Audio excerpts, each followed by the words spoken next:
Hey everybody, thank you so much for joining us on Banking on Experience.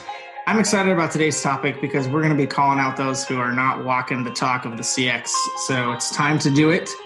And it's something that our guest is very passionate about today. So we're going to be talking to a special guest from Texas Capital Bank. Stay tuned on that.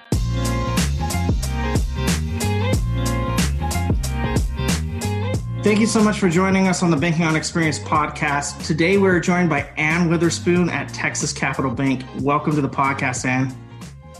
Thanks, James. I'm so glad to be here. Thanks so much for having me. You bet. You know, I asked you a question to kind of get a feel for what you wanted to talk about maybe on the podcast.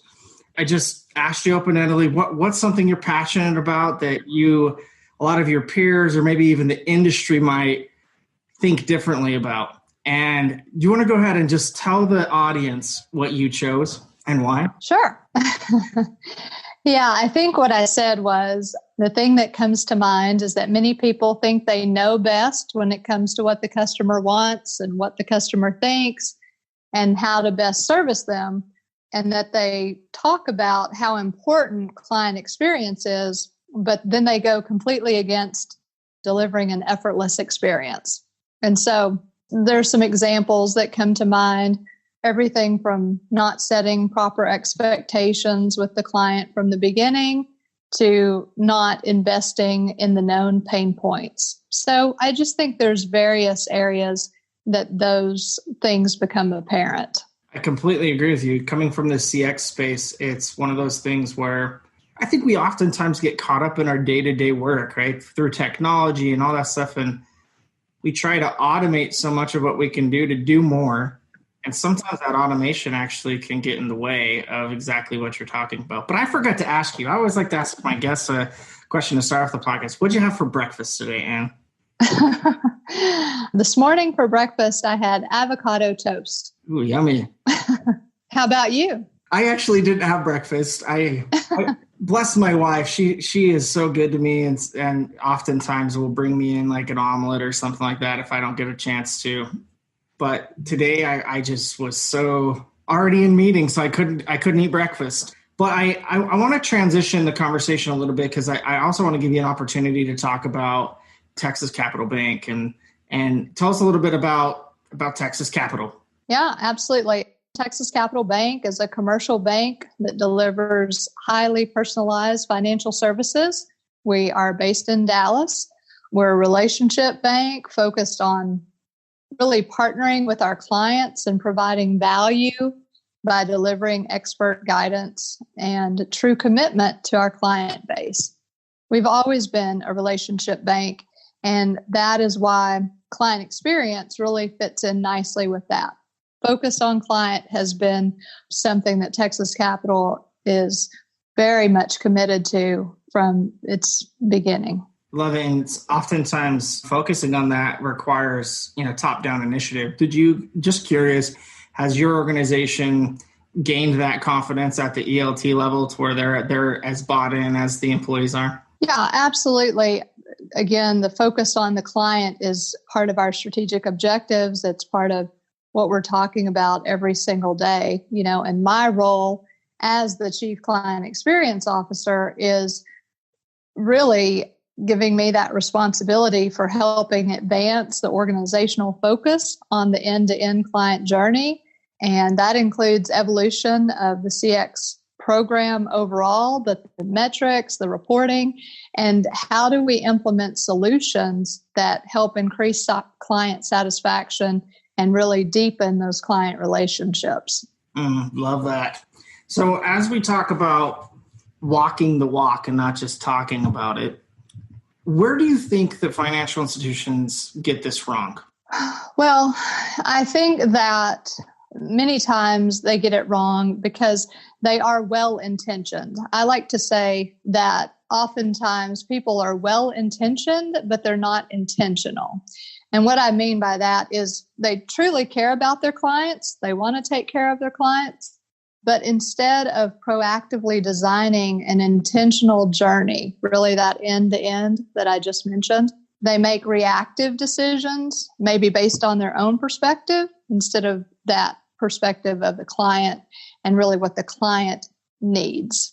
I also like to think of it, we used to call it at CloudTree a micro journey, where there's touch points that you have, like maybe a credit card opening or maybe a mortgage application. Each one of those is its own little journey. You work with a different team within a financial institution. You work with a different process altogether.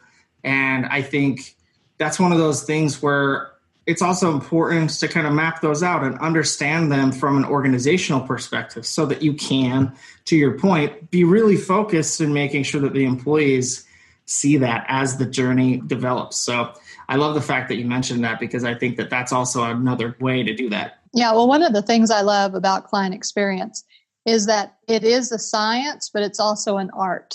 There's objective factors at play. There's subjective factors at play because we're dealing with people.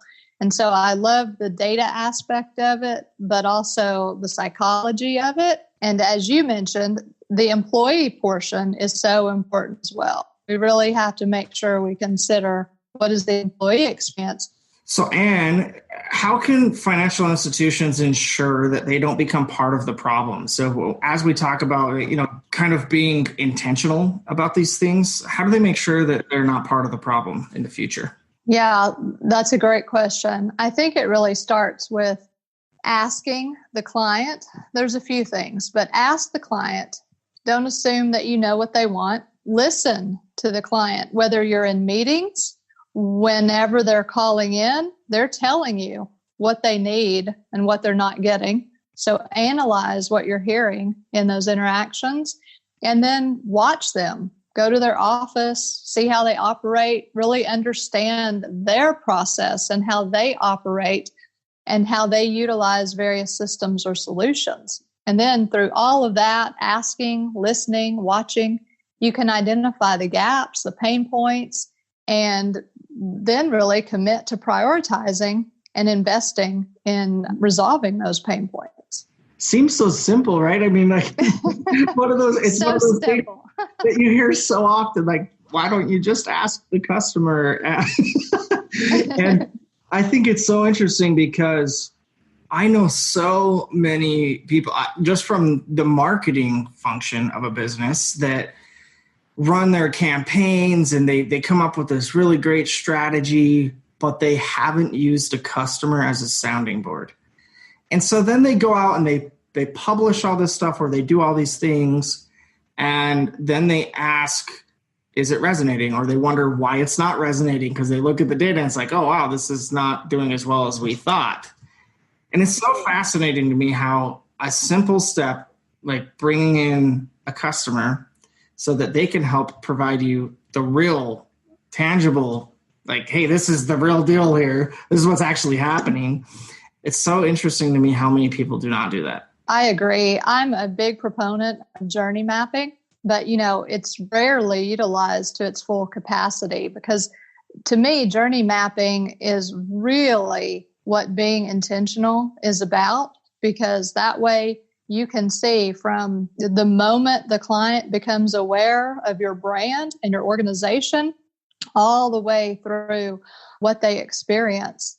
It helps the organization better understand service handoffs and service delays or pain points throughout the organization. And then when you really utilize that client feedback and validate the journey, then you're able to create the journey that you really want the client to go through instead of one that just kind of comes about from an unintentional way of working.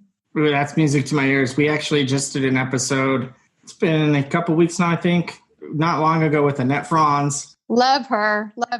Yes. But yeah, she just did an episode with us and we talked about journey mapping and how important it is and how a lot of people think that they're doing journey mapping just by like looking at the buyer journey, but it's much deeper than that. And I love the fact you mentioned that because I do think that, to your point, you can identify so many gaps in the process just by starting there. I think it needs to be some of the foundational pieces of starting a CX and program is doing that. So love that. So Anne, I got to ask you, tell us a little bit about what Texas Capital Bank is doing today, that they're doing this really, really well. And also, is there anyone else that you know as a financial institution that you think is also doing it well? Yeah, I think just beginning the conversation and having it embedded as part of your strategy, recognizing that we are in the age of the customer and the customer is comparing us all to the very best client experience that they're having. And it's not just, now we're not just compared against financial institutions, we're compared against all areas. And so obviously, for as far as my family goes, we couldn't survive without Amazon and Domino's. And they deliver a great client experience. And so financial institutions are on a journey, obviously, to provide digital, to begin to make the investment in understanding client data more deeply and in predictive analytics. And so how are those interactions? And sometimes they're very complex interactions that clients have with financial institutions. How do the outcomes that they've had in those interactions translate into overall client satisfaction? And then what are some proactive actions that financial institutions can take? So it just really requires a different mindset from the top down, and it requires an investment in the necessary areas to really embrace the age of the customer and deliver what I think customers are expecting these days. I love the fact you mentioned two organizations that are not in the financial institution. I think so often we look at companies and we say, wow, they do an incredible job with customer experience. And we think, oh, but it doesn't really translate to our industry. And that's just not true. When it comes to like your Amazon example and Domino's example, I mean, when you really think about it, one of the reasons why the experience is so good with those companies is because they allow for no gaps in the questions of the journey that happen. Like Domino's is giving you an updated view of where it's at in the oven. As soon as it's getting ready to go in the driver's hands, you get a text alert. Think about that process, but in the banking world. If I have a loan application, I'm in the middle of a loan application, I need to know the status of it, where it's at.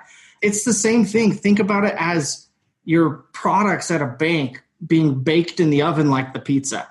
Mm-hmm. Yeah, no, absolutely. It's all about, like I said earlier, setting proper expectations. And so they set those so well, and then they follow through on them, and they show you with full transparency and visibility the entire time. And so your expectations are always aligned. Yeah, I mean, it's a beautiful thing. And yes, I think we should apply that in as many areas as possible in financial services standpoint. You know, one of my favorite books is The Effortless Experience by Matt Dixon. I love that. And I really talk a lot about that at the organization, because anytime, you know, it says in the book, there's any customer service interaction, it's 4 times more likely to drive disloyalty. So anytime a client has to reach out and ask a question or complain about something that's hard for them to do, or the hassle that it's taking them to deal with an organization, that is decreasing their loyalty. And so it should always be, and this is an extreme way of looking at it, but we should always have the goal of getting 0 calls in our call centers, because when that happens, that means our products and services are working great. The training we provided to client and the team was sufficient and clear. The tools we gave them don't have any problems. And it's now aligned your brand promise with your operational reality. And that's, I think, what we should strive for. I couldn't agree more with you. Matt Dixon actually did a podcast with us at CloudShare. He's such a good dude. I love that guy. And such a good book. I second her recommendation on that book. If you haven't, Effortless Experience, it's a good one. Definitely read it. So, Anne, I have a question for you. If there's people out there that, you know, want to bounce ideas off of you, what's the best way for them to reach you? Yeah, I'm on LinkedIn, and I would love to connect. I love to talk with others and learn from others about their experience.